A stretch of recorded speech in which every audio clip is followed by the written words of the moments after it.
someday, I'm gonna kill a dragon all by myself.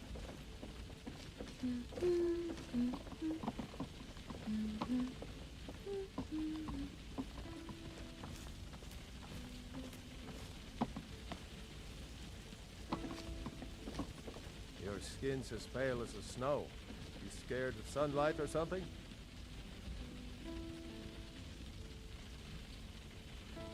Ah, bunch of lazy rabble trying to make a living. Can't get better workers in because everyone's afraid of the tomb up above the mine. Dead dragons. It hasn't moved since Ysgramor, and it's not going to start now. Superstitious milk drinkers. Mm-hmm. The Western holds this. I'm a man who would rather not share his name.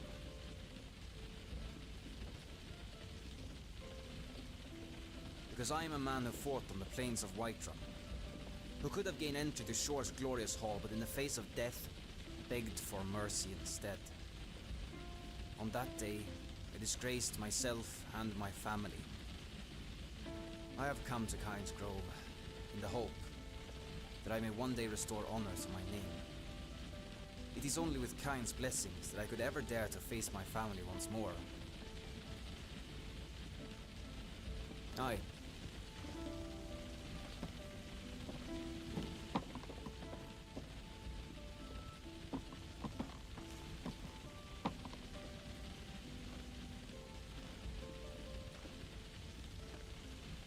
It's so nice and warm in here. Shall we stay a while?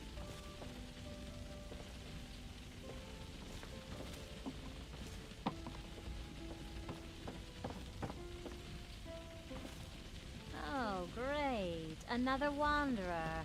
Slumming it on your way to Windhelm. Seen the remnants of the grove? That? Well, honest gold for honest work.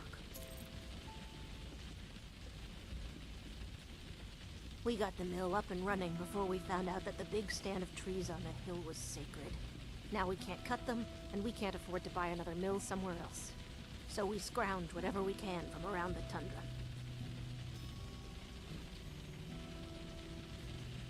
Until next time.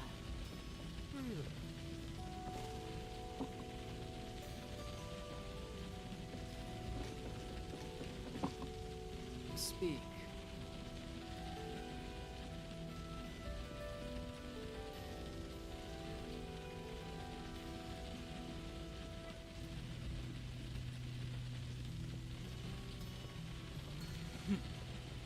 Some called me the White Rose, a paladin in pure white armor, said to be painted by a soul that was the very same.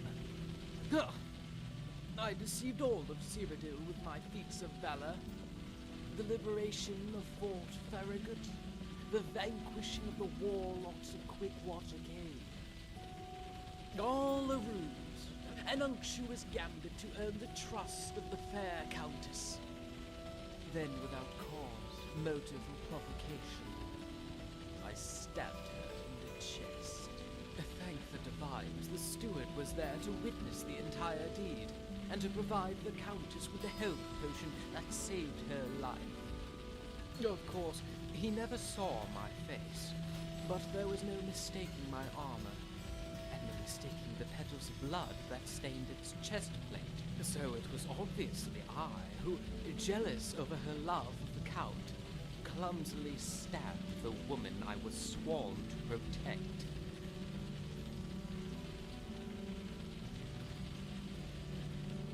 About time.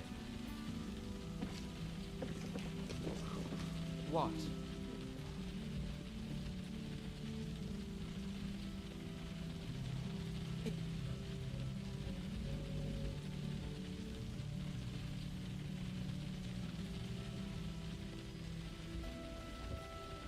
Long.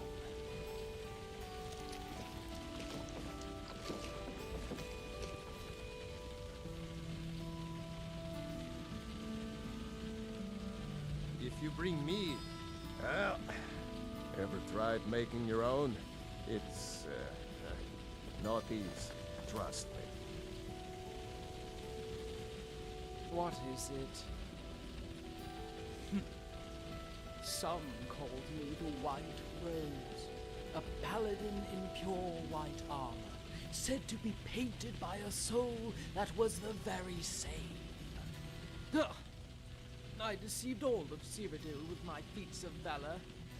The liberation of Fort Farragut, the vanquishing of the warlocks of Quickwater Cave. All a ruse, an unctuous gambit to earn the trust of the fair Countess.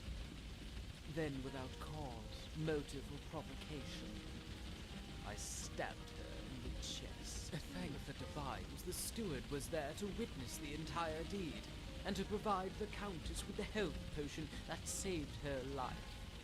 Of course, he never saw my face, but there was no mistaking my armor, and no mistaking the petal's blood that stained its chest plate. So it was obviously I who, jealous over her love of the Count, clumsily stabbed the woman I was sworn to protect.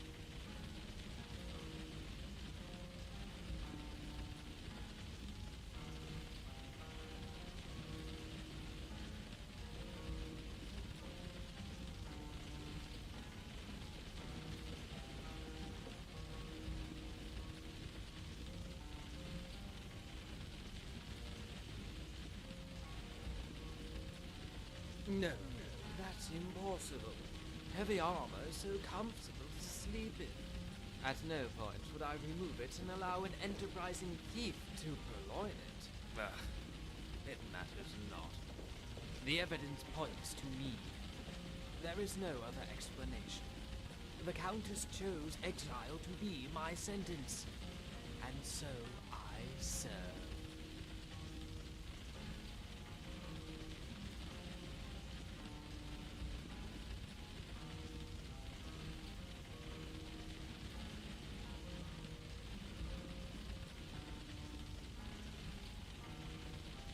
What are you suggesting?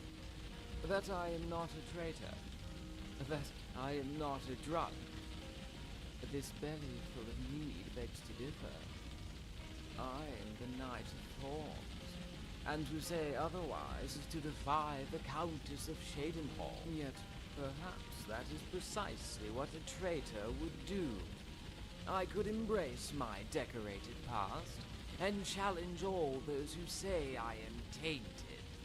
Or perhaps I'll just stay here and keep drinking, and build a new legacy as the Knight of 1,000 Beers.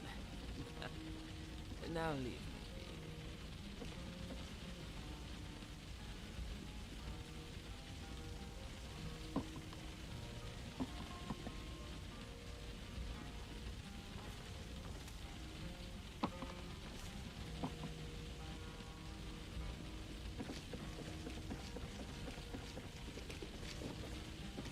Speak. Why, certainly. That night I was drinking and whoring as I usually did, after spending the morning pretending to be chaste. Then I donned my helm, and in full armor, I stumbled over to the Countess's chambers, sending the guards on an assignment to oblivion. I pounded the door of her bedchamber, awaking the Countess. "Urgent business," I said. "Is the Count with you?" She told me the Count was in Bruma, discussing some sort of territorial dispute over the Countess's buttocks. Then I told her that I had good news and bad news. The good news was she wouldn't be in pain for long. Then I gave her the bad news. When I was finished, I did what most traitors do. I defiled the corpse and then laughed maniacally before returning to my bedchamber for a nap.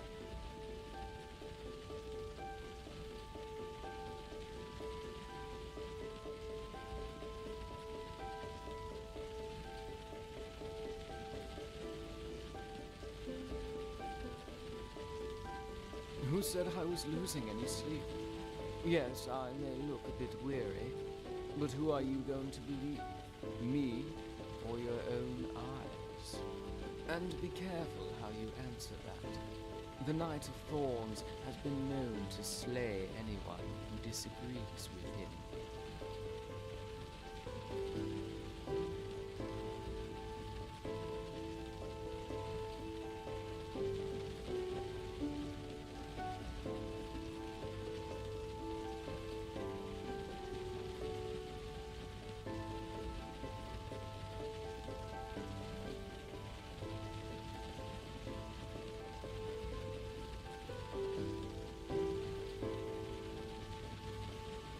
Why indeed? Why not my ancestral home of Morrowind? The land which the Countess herself assured I would be escorted to. It was no doubt a mistake that I found myself being marched up the face of the Gerald Mountains, blades of snow slicing against my brow. Pure accident that my brothers and sisters, members of the Order of the Rose, ushered me down an unmarked road and tossed me into a tiny alcove. I remember chipping a tooth when I hit the ground. The dirt was frozen solid, so hard that even the wormwood refused to grow. Yet what it lacked in flora, it made up for in bones. It was an ogre's hunting grounds, and my grave.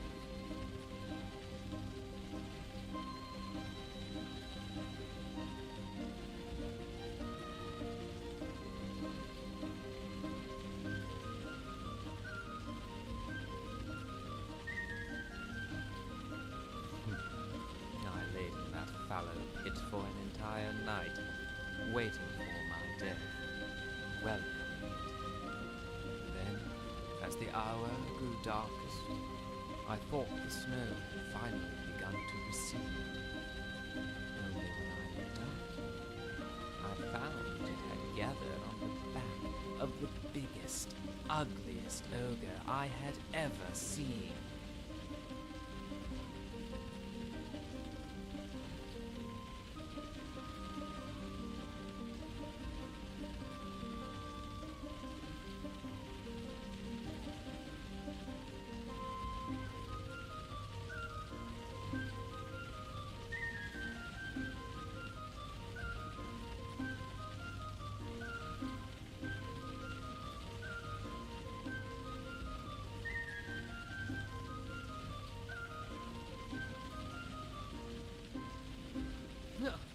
You tell it true.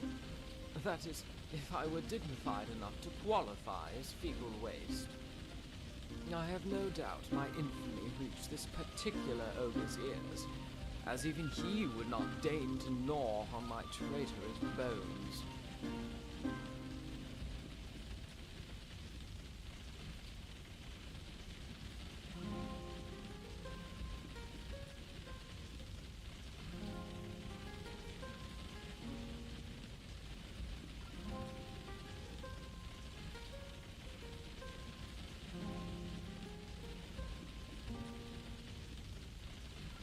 The dumb brute stared at me for what seemed like hours, before letting out a grunt and chewing on the goat carcass that he dragged to the alcove. If that wasn't humiliating enough, he proceeded to tear out a chunk of flesh and offer it to me like I was a pet. I lacked the courage to refuse. I sank my teeth into the meat like a feral dog, let its blood restore my vitality.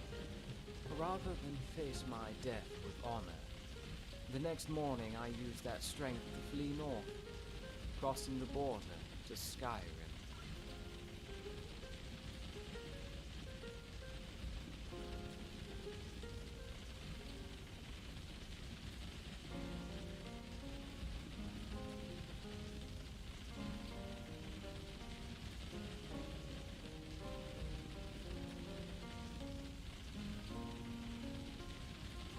Yes, that was an order founded by a previous count, Farwell Indardus, one of the heroes of the Oblivion classes.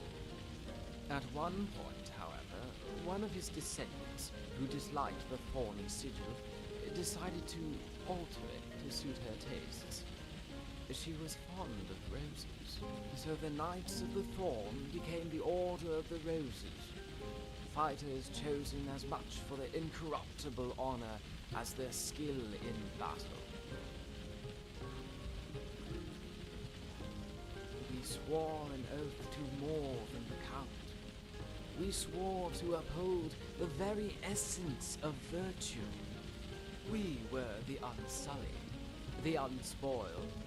Every single member arose without a fall. That is who you speak with. An elf who betrayed not just the Countess, not just her ancestors, but the very ideal of what a knight aspires to be.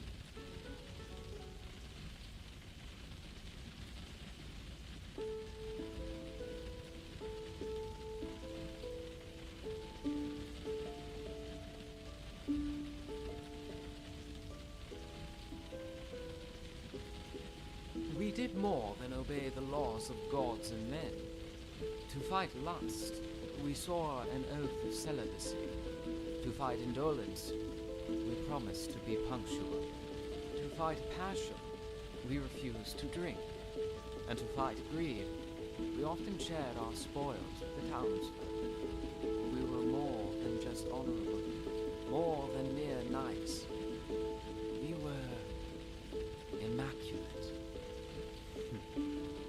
Emphasis on the word were. The Knight of Thorns does not smell like a rose. He is a poisonous vine, and his touch is venom.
Be gone.